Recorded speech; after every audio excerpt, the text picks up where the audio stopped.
What's up, Negros Americanos? When y'all coming out to Cali? Oi, nego. Eu queria saber quantos negros americanos vão vir para o Brasil. Quero conhecer vocês. What's up, Negros Americanos? When are you guys coming to Uganda? Got it? Hey, quand est-ce que Negros Americanos va venir en France? Hey, negros americanos. When are you guys coming to Toronto? We're waiting for you, eh? Oye, Negros Americanos, ¿cuándo ustedes vienen a Panamá? Te quiero conocer. Like seeing a grizzly bear in the forest and never predict my movements. I hate when the DJ he pulls on the record while I'm in the middle of grooving. See, that's the shit that I'm talking about. Take your shoes off when you in my mama's house and just turn around and start walking out. Learn how to have some respect, but see how far you might get. You might even reach the top while I'm getting these props for this shit I ain't even done yet. Cause I already get much love everywhere I go. And a bunch of ladies, and that's scary though. Cause if you choose the wrong one like that old song, son, hi, ho, venereal. Oh, there you go, you know Bishop. Stay on another type shit. Soon as I came from my mother, first words that I uttered, there'll never be another like this.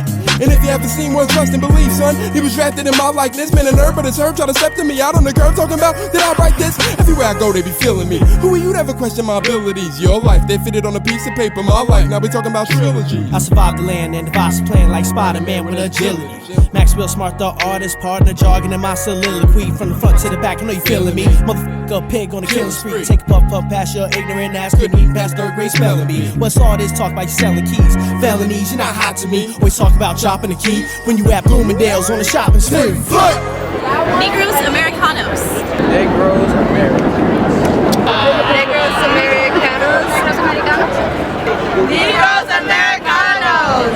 Negros Americanos. Alright, let's get one thing straight, alright? It's not Negros Americanos. It's Negros Americanos.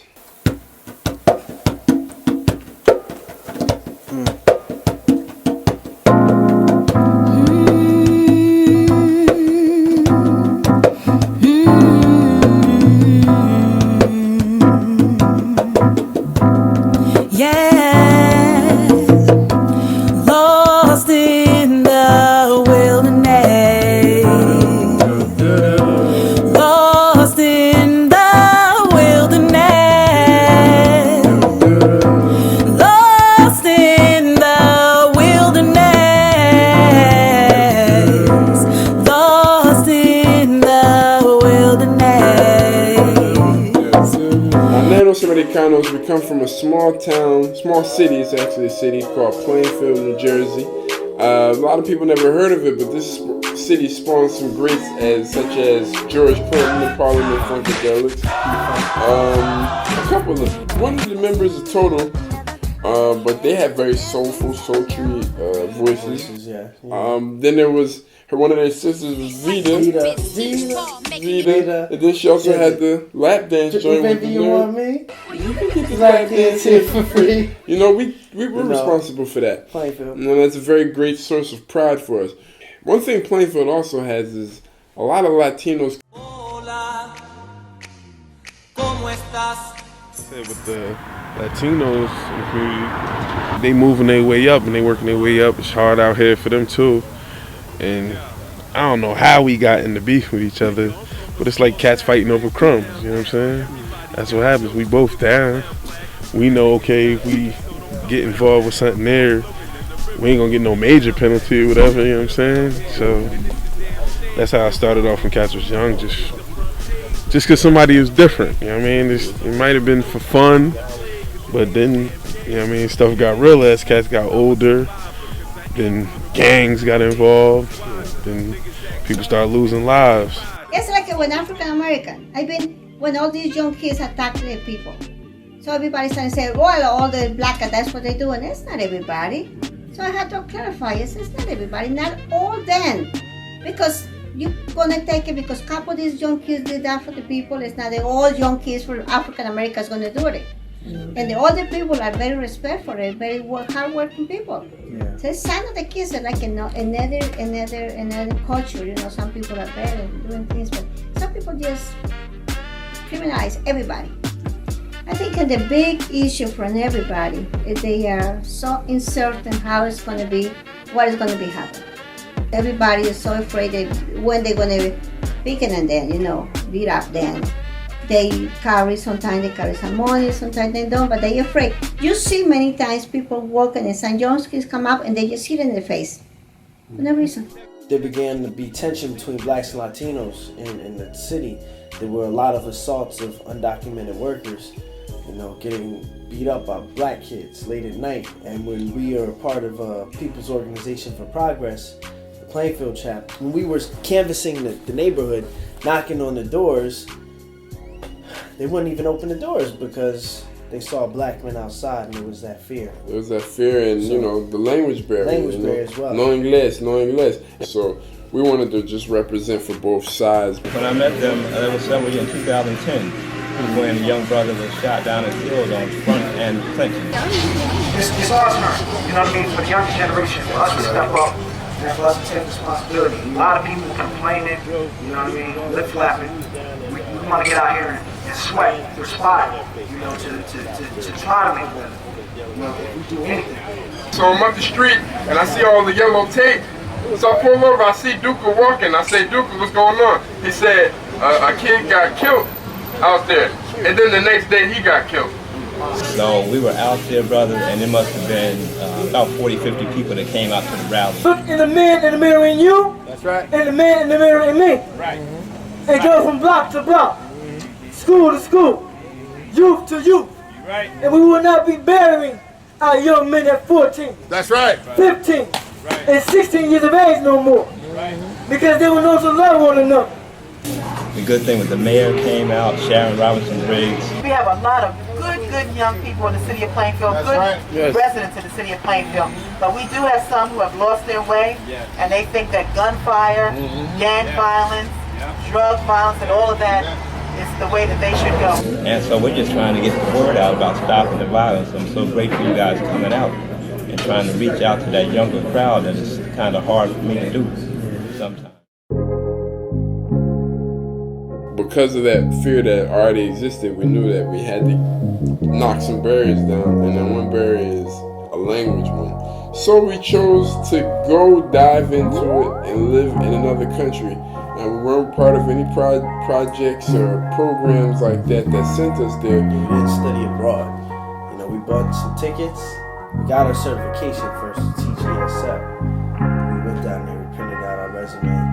We went spot to spot until we found a place that would take us. When they told me that they wanted to go to Panama, I immediately said, oh yeah, okay, let me hook them up with my sister, where my sister can give them the full effect of the whole Panama. So they got together with her, and she was able to help them get on their feet so they can have a wonderful experience.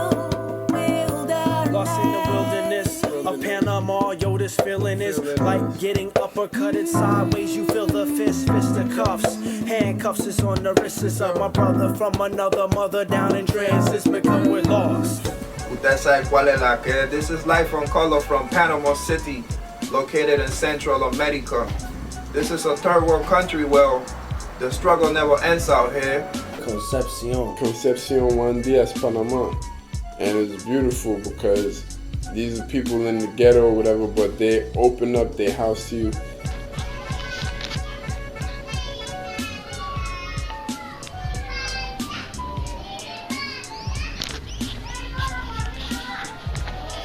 And it was so funny because, I met Jordan without even knowing him in one of my best friends' baby shower, and you see the little gringuito dancing salsa like if it was a hip hop party.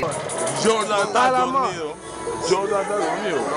No tengo sueño. Wake up. Mente. Es un levántate. Sí. Okay. Parada. What's up? Okay. Wake up. And when we first moved in there was a water shortage in the whole country, so we had to be very wise about the water usage. I met Negros Americanos that could be back maybe like in early 2011. It was a really tough year for Panama because we had like no water in all the country.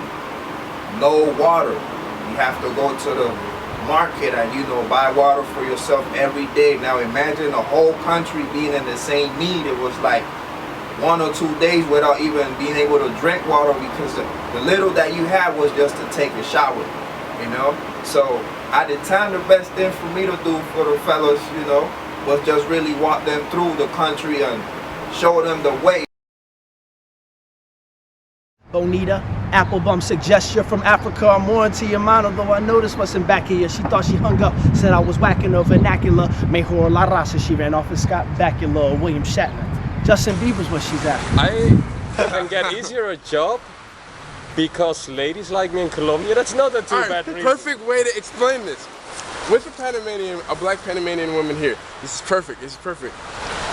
The black Panamanians and all, they love your type. I've noticed that from my stage here. So I thought I would come here and find my wife, you know, beautiful, dark, chocolate, dreadlock, you know, similar the female to version of you. The female version of me. The female counterpart. I've seen them, but they all wanted you. That's the problem. That's my problem. Not your problem. No, it's not my problem. It's your advantage. It's your advantage. But now I want to know why. I have no idea. I mean, I'm not the best example. I'm sorry. I'm not saying you're not attractive. You're a very handsome man, but... It was better if you didn't add that part. I wasn't even thinking that. She threw him under the bus. Until she said Damn. That. I wasn't thinking that. But you know what I'm talking about. Yes, I do. Oh, okay. There was this thing called Mejorar la Raza. Mejorar la Raza literally means to better the race. So if you, better the race. You know, you're teaching your kid, if you want to better the race, you got to get with a lighter man or a white man so that the kid comes out, you know, more worth it. And so that, you know, you have a better chance at life. ¿Por qué la panameña prefiere los blancos sobre los negros? Para mejorar la raza. Mejor la raza. Fui para 4 años con mi novio Alejandro. Él súper blanquito, cabello negro, cejitas negras, colombiano. Tenemos 4 años de estar juntos. Siento que me llama mucho más la atención hombres blancos que obviamente morenos. Hay morenos muy guapos, pero me afino más para lo que son los hombres blancos. ¿Y ya? Me gusta el color porque también me identifico mucho porque es mi raza. Pero algo personal mío, me gustan más los chicos blanquitos, altos, agarrados. Pero, o sea, personal, pero observando en sí no tengo nada en contra porque es algo que llevo en la sangre. Hello, white man. Como aquí en Panamá hay tantos turistas, muchos americanos blancos, yo pienso que más bien es como para, o sea, mejorar el color, pues pienso mejorar la raza. Mejorar la raza, que así como decimos acá vulgarmente. Yo escucho para mejorar, esa frase, mejora la raza. No, muchachos dice eso. Es así, aquí es así. Okay. It was crazy oppressive and overt to the point where mannequins at Albrook Mall were like white men next to, you know, black women mannequin statues. So it's definitely an issue there, and something we address head on. The systematic oppression with it, and just like to hate yourself so much that you would want to do something like that. Yeah. That's what we had a problem with. That's what we was meeting head on with. That's what we were talking to the people and trying to just push black self-love. On there, we moved from Concepcion and Juan Diaz to Ciudad Radial. All my people in Radial City, all my people in San Peter City, all my people listen to me. In Ciudad Radial, you know, one of the toughest neighborhood, you know, they being Americans and not really looking at Panamanians like that, things gonna flip and get ugly for them. It was a wild place. It was a beautiful place, but it was a place where you couldn't. You had to stay on point. We created a lot of music in there. We called it the sweat box. The sweat box. Why they call it that? Because when we recorded, you had to close all the windows and turn off the fan.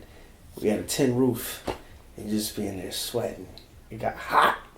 gangster. Give it up, don't sell your soul just to get a buck. Cause that's when you self-destruct, you're out of luck now. Man, field goal, she's been touched down. Former bust down, now you wanna love loud. The dugout, under the beaches with your tongue out. Capsule hung out, we're smashing, leave you sprung out. You're done now, times change. Try to switch it, but your lifestyle stay the same. It's not a game. In the Sweatbox, we recorded 3 albums. The Sarah Project, Sweatbox Mixtape, and the Rainy Season. And those are all your albums. Yeah. The Sarah Project, actually, it was a gift. You know, I was trying to rekindle an old, you know, flame and try to get back together with her. And she's my first love, you know, and I flew to Jersey to deliver the project for her. But I put it online beforehand and sent it to a couple people, told them it was a secret, you know, not to share it, but just to, you know, download it to listen to it. And it spread like wildfire. That was interesting. That was an interesting experiment in human behavior. But it let us know. It let us know that, okay, people were checking, like, people were actually listening to us and taking us seriously as musicians. As artists. Yeah, so it was a beautiful thing. And that, coming back to Panama from that like, if you listen to Rainy Season, the second song is called The Flight Back. Hey yo, I stand up. You put your pretender, reaching for your hand, but you're pushing your agenda. You push away your enigma and let another enter. A brother feeling weaker than clock radio. Talking about that flight back to Panama after being rejected, you know, and actually coming back with more fury and fire to create. So, you know, came back to the Sweatbox, linked up with POC. That's what be happening. You know, after shows, still we get that discrimination, but we still rapping. NA, Negros Americanos, you know, positive messages out there. You got your boy POC, people of colors, repping my color. You already know, man. Every day it's a struggle. We out there in a hustle. It's like that, man, but we grinding. At the same time, we legal in illegal mode. You know, you dig? Yeah, we got up, we started making our rounds, doing shows together, making a lot of music, and performing all over the place. We had a record that we all did called Chucha. Chucha. That was the first word we learned when we came down.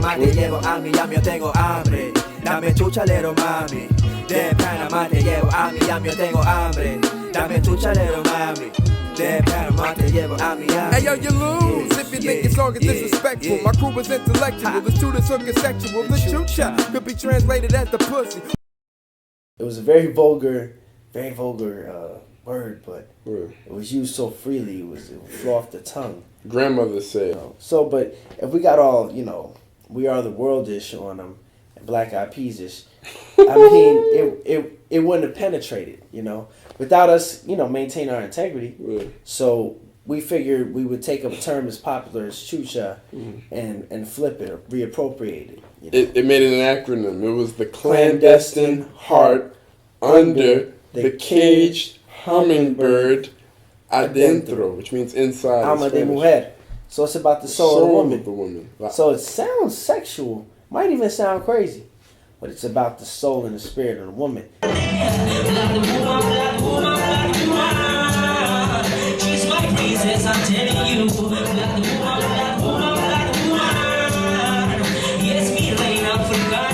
Peace to Arnesta. He's a big reggae artist out from Panama. We were performing at the spot El Jade, and it was too much ignorance for him. He took the mic away. The crowd was like, "What's going on?"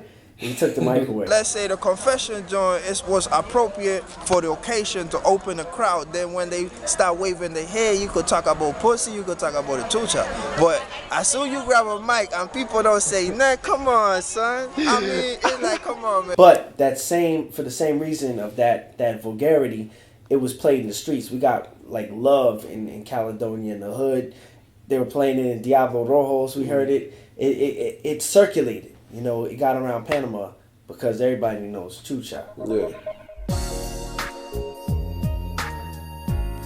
When he went out to see Sarah and give her the album that he made for her, I started getting involved with an older woman, and it was a woman that had a lot of pride in being black. She was down with the Santeria religion. She was a priestess, as a matter of fact. So it was interesting being involved in that lifestyle. We both had apartments that was kind of next door to each other, but the sweatbox was here, and then my apartment was here, and I had food in there, and just, it was a crazy mouse infestation. He had to leave the apartment because he had a hole in the floor where you could just see down, so he had a crazy infestation. It was an infestation. It was of proportions that I wasn't previously accustomed to.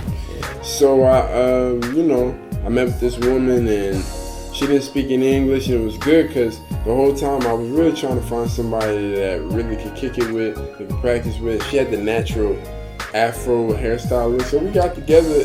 We ended up living in a housing project out there, which wasn't even a housing project. It was just a condemned building that didn't have a roof to it. And there were a lot of gangsters and crazy different people. Every day somebody's trying to sell me somebody's cell phone that they took from somebody, you know what I mean? A lot of things happening, people getting killed all around. The area was hot, man. I was stopped walking on Calle 16. I was coming back to my crib. The night before, there was a comparsa. It was a nice party outside. And the family we were staying with, Tia Donica, said not to go, to stay, in over the night. So I spent the night at the house because they were afraid that the cops was gonna just take me off the street. They were just kidnapping people that night. And I left the next morning. I made it back to the crib, to the sweatbox. And I was hungry, so I went to the corner store, the Chinito, to get some cornflakes and milk. And on my way back, right against the wall, they stopped me. I saw the paddy wagon coming around. It was about probably 4 officers.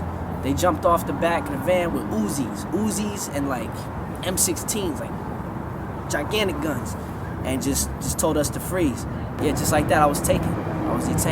The cop that approached me was like, "Tiene plata?" He asked me if I had any money first, and I was like, "What?" Because he saw that I was from United States, so they thought I was rolling in bread. I emptied both my pockets, pulled them out. 75 cents fell on the ground. I picked up the 75 cents and was counting it in my finger, and that's when the cop just smacked it out of my hand, handcuffed me, and then they threw me in the paddy wagon. They took me to the jail. It's right up the street from Los Pueblos, and it was a shitty situation. There was shit everywhere. It was the cell was not that big at all. It had 8 dudes in there. Ceiling was kind of low. I could touch it without jumping. I could just touch it like this. It was a hot tin roof, and it was a tropical mixture of shit and urine and feces, and it was the most disgusting day of my life. We did a lot of shows in Panama.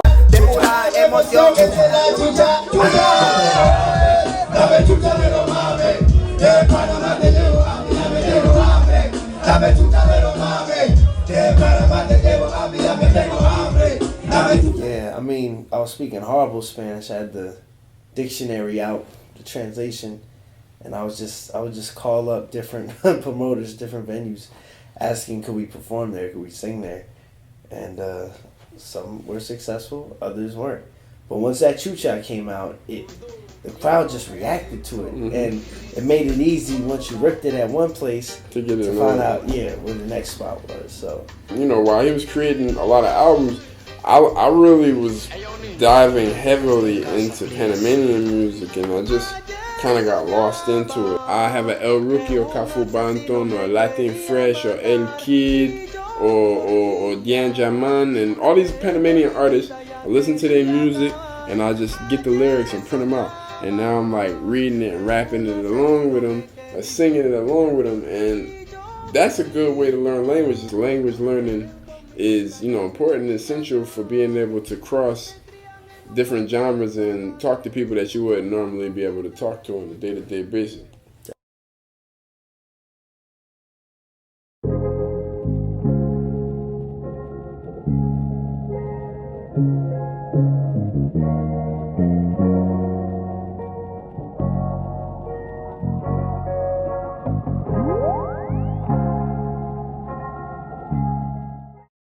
Because when I came back, I'm going back to, you know, Newark, New Jersey, Plainfield, New Jersey, and just looking around like, oh man, it's like Beverly Hills out here. Yeah, you know, some of the hardest in comparison, it just seemed just like so much abundance here and excess too. Because when we came back, it was winter. Yeah. So I'm seeing all these Christmas lights when like our electricity was on and off. Yeah. Cats got enough lights and electricity to power their lights. It's interesting. Restaurants throwing out food. We have a crazy amount of gratitude, and we are glad to be back. And we plan to keep this moving and keep this continuing. Yeah. And to keep journeying.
Like getting uppercutted sideways, you feel the fisticuffs. Handcuffs is on the wrists of my brother from another mother down in transit, because we're lost. Lost in